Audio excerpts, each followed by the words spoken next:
Righto guys, in this video we're going to be doing a disc brake conversion on an rt40, so 67 Corona, using a 73 model Corona to do all the disc brakes.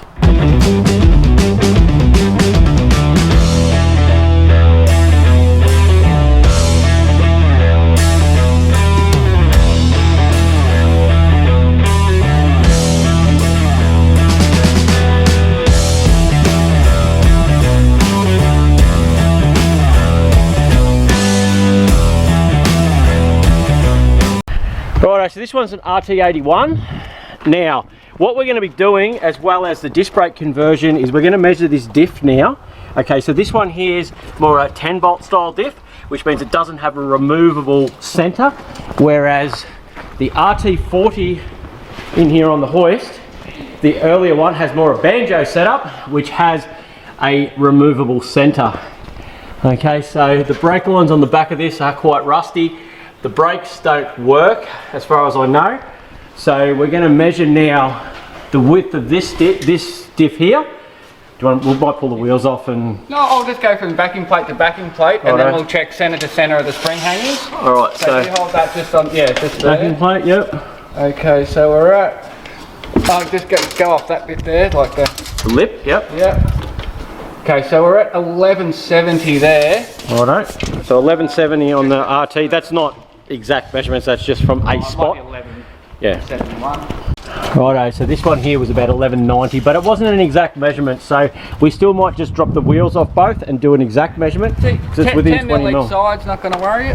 Yeah, if it was shorter it'd be better, but it's that's wider. But in saying that too, once you put the discs on the front, is that going to bring the front disc, the front track in a little bit as well, or out as well? Because what's the tail shaft look like? See if they're going to bolt straight up. So that's a 4-bolt flange, a fairly small one. We'll go and see what the RT one. We're just trying to match parts across and see what we can make with later model parts on this thing. So it's a bit of a process. This is a square looking flange, they look different. But yeah, I don't know.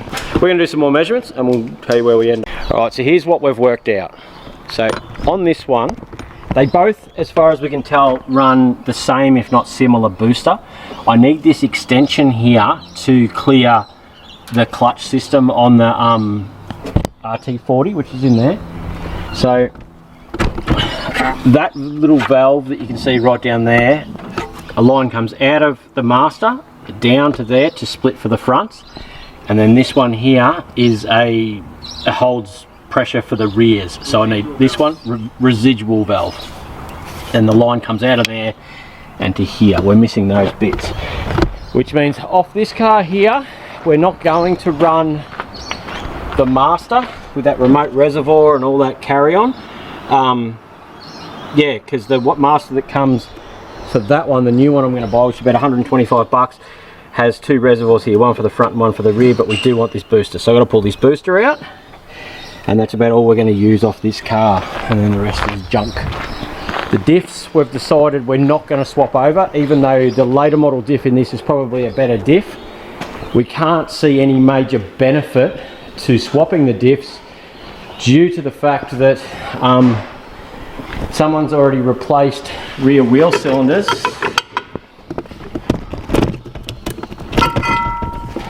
Due to the fact that someone's already replaced rear wheel cylinders and put new brake pads, and it looks like the drums have even been machined. So this has actually got good brakes. The unis look all right. Yeah, we'll change the oil obviously. We may change brake lines and stuff, but yeah, at this point, that diff there I think will stay. We'll just give it a really good clean up.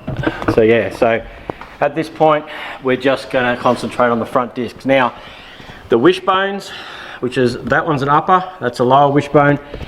The sway bar system and everything on that car appears to be exactly the same as this car. So to begin with, we're going to change over the stub axles, which are this piece that runs down here, and that stub runs off there, off that car, with the disc and the caliper, and put that on so that we can get this car rolling and moving and working with brakes.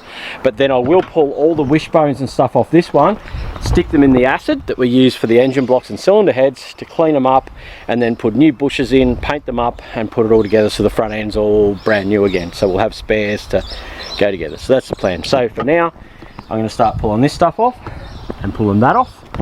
We'll go from there. Live stream starts in a couple of hours. I'll get a little bit done before then, but that means I might be able to just concentrate working in here with better lighting so we can film and answer some questions. But I'll be still filming this video while we do the live, so that there is sort of a video for you guys that just want to see the conversion stuff and not the live stream as well. Righto. Yeah. I've got to get in here, in there, in all the cobwebs and spiders to get underneath that brake pedal to undo that booster. Yeah, alright. Who wants to win a trip to Queensland to get under there and do that? Oh, I don't know, I'll just get under there and get it done. So they're the two proportioning or splitter valves. That one there's for your front ones that mounted just up in here. I'll get a new one because that line was missing. There's all dirt in it. It shouldn't be that expensive. And this is the one that goes to your rear brakes that was on the firewall.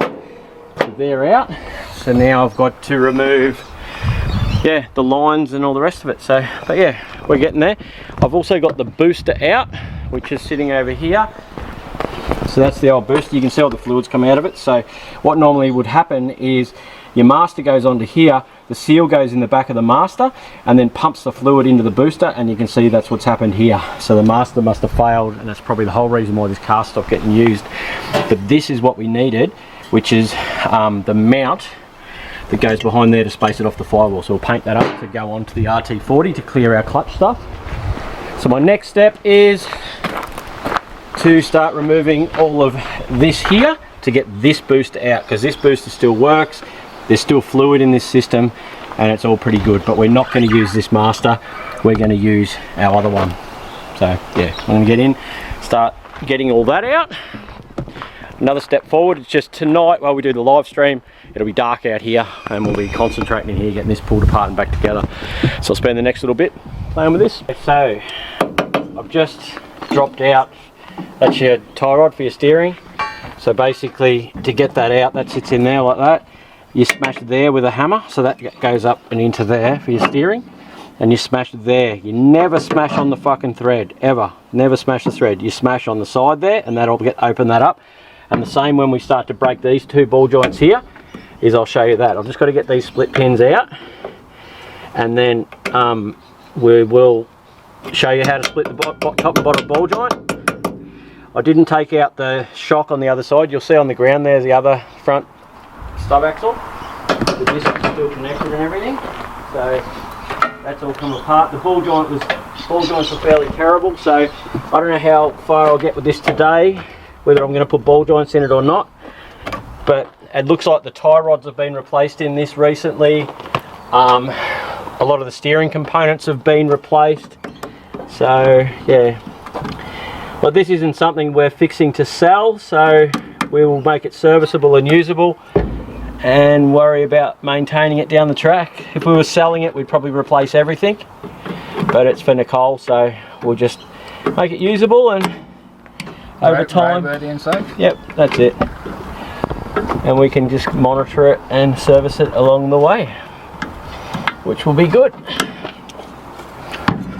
Nicole's coming over soon to film tonight for the live stream, but out the side here it's going to be dark, so I just figured I'd get some of this done, and between the live stream and the video we've done today, you will have a full disc brake conversion. So good if I could get these split pins out. Someone's used a second hand one here and it's fallen apart and it's not playing the game. Righto, so when you split a ball joint, you don't smash it anywhere except for on that face there. So on there, you don't try and smash the thread, you don't smash it down anywhere, just on the side there. So, and the reason you do that is because they're tapered. When you hit it, it basically compresses it and it'll pop out. Just like that. That just pops like that. Just because they're on a taper, that's why. And then the bottom one. We'll have to get some tension off that spring first before we can do the bottom one, because that's actually holding down on it now, so we'll do that first. Or you could just do that.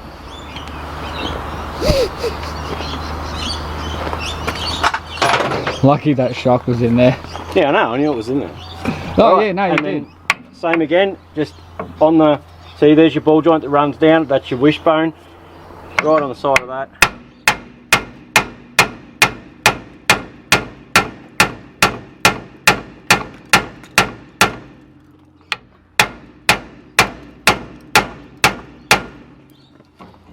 In theory, yeah, I'll try to.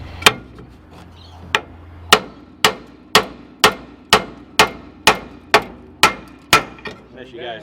And you leave the nut on just a little bit that catches it, so you don't have to, yeah, it doesn't fall off and hit in your puffle valve, or your foot, your footle valve, and that's that. So there's our front disc stubs to go onto that, which now I've just got to do the same process that I've done there, here, to pull off these, and then just put the stub back in there. I'm just going to put that, the plan is to put all that back together, get the caliper on, get the disc on, get the brakes and everything working, and then I'm going to pull off all those wishbones. I'm going to pull out these wishbones, top and bottom, buy new ball joints, top and bottom, new bushes in here, and then put all them back together on that later. So yeah, righto, I'll get this caliper off with the line and start on that. Righto guys, I don't know where we left off last time with the Corona. There's the Jag, she's freaking awesome. Aircon's working in that thing now. Okay, so we're Coronaing. I'll just give you part of an update on other stuff. Okay, so this is a 5 Series BMW. I've had this for quite some time. I've got it going. It's an M3 one, as you can see by M3 wheel, M3 kick plates, M3 wheels, but it's a big 6-cylinder automatic. I've got two E36 2-doors. One of them's an automatic, and this is an automatic, so doing some research today, it's pretty much plug and play to put the big 6-cylinder and auto, but it has an idle issue. So this week we'll go through, I won't order parts for this week, there's been a couple of weeks off, but we'll get this going properly and running properly and then put it away, because it'll be a good conversion for our E36s down the track. Anyway, we've still got this Corona here on my mobile hoist out the front. I've got most of the bits and pieces off. I'll leave pulled apart the other stub axles. I'm going to show you them in a second. They've been in the acid. I'm going to get the sway bar off and clean that up and get it painted today. The only thing I've got left to pull off this really is, I don't want to get muddy boots because it's been raining here, is the steering box, because the steering box in that one seems to be a bit better. But what I'm up to, so I've ordered parts. So as you remember, we were doing a disc brake conversion. Now it's a bit of a mismatch of a video, this one, because you saw me pulling all the parts apart. I've done a live video of doing the disc brake conversion. So basically the stuff you saw me pull off is now on this car. So the stub axle's on, disc is on, caliper's on, and I've got that brake line. Now the drag link, which is what this is called, it's called a drag link, all except for the idler, which is this one here, because it just sits there. It does nothing except for idle, so it just sits there. That's a pitman arm on that side that goes to your steering box, okay? And that's an idler arm, just for future reference for you guys that don't understand or know the terminology. Hopefully that's helpful. But the drag link, right, which was really good on the other car, so we're going to use the other one. We're going to clean that up today and paint it. I've got a new idler coming. Okay, I'm going to have to replace lower ball joints. So Leith in the acid this week dropped our wishbone. That's a lower wishbone, and that's a lower wishbone that's been in the acid. As soon as it comes out, because it's full on bare steel, I've just hit that with a wire brush. These bushes are still good. I've pulled that bottom ball joint out, which is that one. It just bolts in. So I'm going to order bottom ball joints. Top ball joints are still good. This is our spacer for our booster. Okay, which spaces our booster off that we spoke about. And we're going to use one of these boosters. Now, I ordered a master, which that there is your master cylinder. But the problem I have is, see, that's 2 bolts. This one's 4 bolts. So I'm going to measure that diameter there and that diameter there. So long as that diameter slips into that diameter, I'm actually going to re-drill this one here and here to accept those bolts there. Okay, and then I'm going to chop those corners off, and I'm going to run that, because the only other option we have rather than that master is the master comes out and then there's another reservoir and there's all these lines. That keeps it neat and tidy. And I'm keen for simple and neat and tidy. Right, so the proportioning valve, which is here, that's the one off that other one out the front. We've basically pulled that apart and got it to work instead of replacing it. Yeah, so basically tonight what I'm going to achieve is getting my bits and pieces that have been acided and cleaned painted. I just went and bought some subframe black, which is just there, just from Super Cheap, it's a satin colour, just to get started on cleaning up the underside of this. By the time I knock off tonight, I've got this degreaser here, which is Mondo Strength. She's pretty wild, that stuff. So I'm going to spray that through a company called Poppy's Products. They're pretty good. Yeah, I'm going to spray that all underside of this car because we've cleaned the top and stuff's come down, but I'm going to get stuck in and I'm going to degrease the bejesus out of all of this today, soon. And then in the morning I'll spray it again and leave it for another hour, and then I'm just going to put some drop sheets all around the place and I'm going to pressure wash the underneath of this sitting right here and just broom the stuff out. So that's my plan. I don't know if I filmed it or not, but these are the wheels that I brought in. These are for my Celica Supra and they didn't fit. I have ordered a set of wheels, or I bought a set of wheels off Gumtree to fit this. They look like they're a Simmons style wheel. They're on their way from WA. Hopefully they'll be here this week and they should be really nice. But anyway, I'm going to get stuck into this, clean this up with a wire brush, get all these bits and pieces painted and start putting it all back together. Hopefully all that made sense and it lined up with the rest of the video because I can't remember. And if you're not too sure about the disc brake conversion and how to break ball joints and stuff like that, there was a live stream that I'd done doing the disc brake conversion. I've done it live, so you'll see how long it takes and what you got to do. Righto, let's get into it. Righto, spacer painted and the first wishbone has come up quite well. Clean this one. I'm about to split the old idler, that one off because this is the other drag link. Clean that up so I can get that painted as well. Front end's going to come up quite nice in this. Alright, keep on working away at it. Okay, it's now the next day. So these got painted. I'm pretty happy. Like, I get no time here at the workshop, guys, but I enjoyed working back late last night. They've come up quite nice. That drag link's all painted, the spacer. Started to do some brake lines. My next mission is this brake booster. So I put that one there to drain the oil out of it. Look how much oil come out of that brake booster. Because this one here, right, see how that one's longer? I'm going to have to work this out today. That's longer and that's longer for that spacer that we've got. Right, just there. I ordered last night ball joints, sway bar rubbers, link pins, all this sort of stuff for it. Just the bits and pieces I need to put the front end back together, front and rear shocks and stuff like that. I'm piecing together. In case you guys hadn't noticed, I'm a tight ass. If I don't have to spend money, I don't. Especially on this job that I'm keeping, it doesn't actually matter. I can replace stuff down the track. If it's a car that's going to be a full resto and a big dollar car, I'll replace everything. But for now, why spend it if I don't have to? That's why I've got all these cars out here. So, yeah, I'm going to have to do that and modify this this master as well and re-drill it because see, it's a 4-bolt and this is a 2-bolt. So anyway, that's a mission later. Last night before I went home though, I did degrease the bejesus out of this to get it neat and clean. And I've just degreased it again now to get it wet again. So I'm going to open this door and I'm going to pressure wash it and get it clean. I'm going to pull this apart today so that I can wire brush, get it all dropped apart.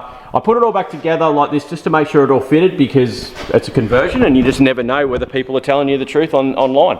So I'm going to get this back apart so I can clean it all and hit it all with that black because that GMH black, it's just from Super Cheap. I'm really happy with the way it sort of went over the old rusty steel and stuff. It's called subframe black. It's the satin, if anyone wants to know. But yeah, it's pretty good. So yeah, we're making progress. Keep moving forward and piece by piece she'll turn up sweet. I'm going to make a hell of a mess on this floor and then I'm just going to try and sweep it out the door. But anyway, let's get stuck into her. I'm smiling right now because just by pure chance when I chucked the drop sheet over it covered my camera and it didn't get wet.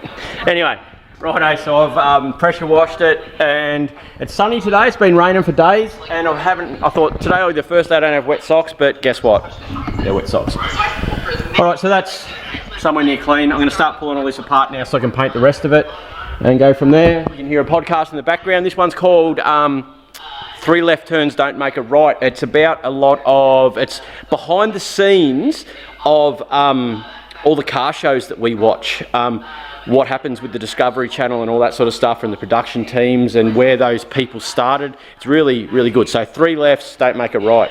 It's on YouTube, but yeah, it's worth a listen. I quite like it. Righto, I know in the live stream I showed splitting ball joints. So there's ways to split ball joints that destroy everything, and there's ways to split ball joints that don't destroy anything. Righto, so you got your ball joint just there. So this is your tie rod end. That nut there comes off, and don't just put the nut onto there and think you can smash on the end of the nut and get that out. You're not gonna, it might come out, but you're gonna destroy the whole freaking thing. Even though I'm not using this, it doesn't mean I'm gonna do it the butcher way.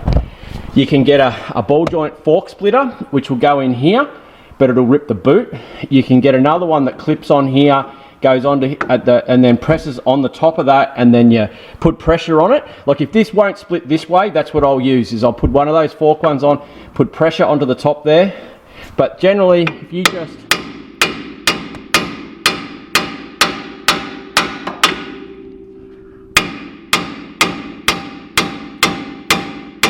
there.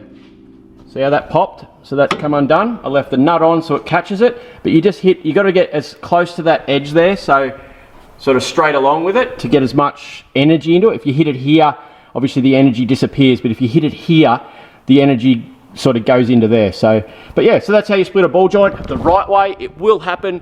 Big hammer on the edge. Don't hit the freaking threads, don't hit the side of it. I've got a pile of steering racks out the back there. I had a bloke working for us. He pulled out probably 30 Commodore steering racks, and every single one of them, he smashed them out like that and destroyed every single tie rod end.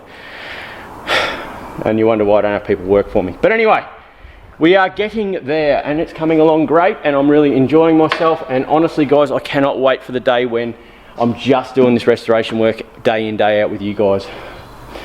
But I'm getting there. I'm getting there. Righto, stripped apart, degreased, and yeah, gonna wash them. It's all apart. That should be the final clean, and then I'm going to paint, or once it dries and stuff. So yeah, we're getting there. It's looking good. I end up taking the top ball joints out. As you can see, they just screw out. I've just ordered them now.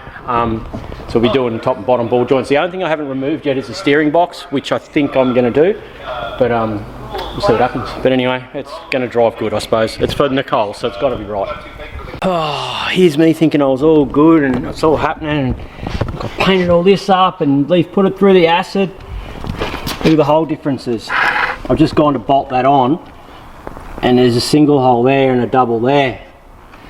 So yeah, bugger. But yeah, I'm getting there, guys. Like, all that's painted up in there. See the cross members all painted up. It's come up quite well. It's not perfect, but you know, it's clean and tidy now. So I'm gonna have to, yeah, the stubs, discs, they're all painted up. There's all my stuff from yesterday, and more of my little clips and stuff like that. So all right, that's I think that's me for today. I'll get everything in the acid now. That's got to be cleaned up to be repainted. I've ordered all ball joints and stuff like that. What a bugger. It looks so good. Look how good that one come up. Like, I'm so happy. You'd almost say that was powder coated. But anyway, bugger, eh? Oh well, you live and learn. It's what happens. I've never touched one of these before, so. But yeah, it's going to be good. My missus is going to be so happy with it. I'm excited. All right. Big day today in Corona world. So what I'm doing is pulling these seats out. So they look pretty good. All right, out of a Volvo something or other, I don't know, come in the other day, it's just a wreck, it's got a hole in the sump, right? But fitting them in the Corona, not only that, the wheels turned up today for the Corona too, so they're the wheels, and I got the rest of the front end back together last night, so there's all the new front end, new ball joints, all that sort of stuff. I haven't greased it yet, still have to do brake lines and do our booster and master setup, but we're getting there, guys. We're getting there. I've sat the bottom part of the seat in. It needs to come back further. Underneath the bottom here is actually steel. That's steel, so I'm going to cut the corner out of that, re-wrap that back around. Sorry about the lighting, but then that'll come back. I'm just about to pull the back piece out and sit that in. Sorry about the lighting, but I wasn't going to film it. Hadn't set up properly, but if I don't film it, I'll be spewing. But yeah, so they look pretty good with the new wheels. Look at that, sweet.